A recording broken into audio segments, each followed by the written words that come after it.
বেড়েছে আপনাদের? আমার বারবিটা তার 3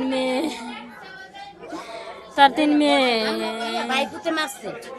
মানছে জামাইটি, মায়ের জামাই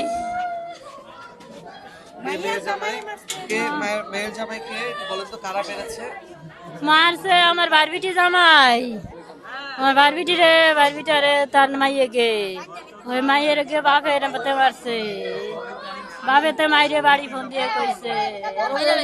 হ্যাঁ, মানে বাড়িতে কার কাছে ফোন করেছে?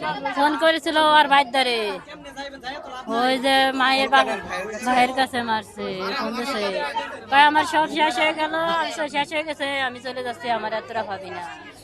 পরে সে আবার ফোন দিছে, ওই ছোট মাইয়ে ছোটটার আবার ওর যা যে যারা মারছে ওর জাল লাগে, হে আবার বাড়ি ফোন দিছে, আমার ভাই বোর ধারে, আমার বারবিটির ধারে, আমার বারবিটি আবার হ্যাঁ যা লাগে, হ্যাঁ ফোন দিছে রসুল আর এটারে বলে মারিয়ে লাইছে।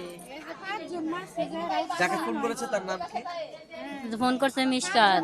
মিশকাতের কাছে? হ্যাঁ, কখন ফোন করেছে? ফোন করছে কখন এটাও আমি জানি না। তারা এখানে থেকে কি করতো? এখানে থেকে মিশকাত বাড়ি থাকে, এনো থাকে যে বাড়া আর এনে ভাড়াতে এনেও গাড়ি চালায়, প্রাইভেট গাড়ি, যে মাইক্রো গাড়ি আছে না, এই কোনে বলে চাইনা বেটকারি, এইখানে ভাড়া দেওয়া গাড়ি, গাড়ি ভাড়া দেওয়া, আর ও আলাদা বলে কি গাড়ি চালাই। ফুরকান কি আপনার ভাই হয়? না, বাস্তি জামাই আপনার ভাস্তি জামাই? আপনার ভাস্তির নাম কি? শারমিন। মারা গেছে হ্যাঁ, শারমিন। শারমিন, তাদের বাড়ি কোথায়? অরিজিনাল বাড়ি গোপালগঞ্জ। গোপালগঞ্জের কোন উপজেলা? আমাকে থানা জেলা গোপালগঞ্জ, গ্রাম পাইকেন্দি। কত বছর যাবত থাকেন আপনারা? আমরা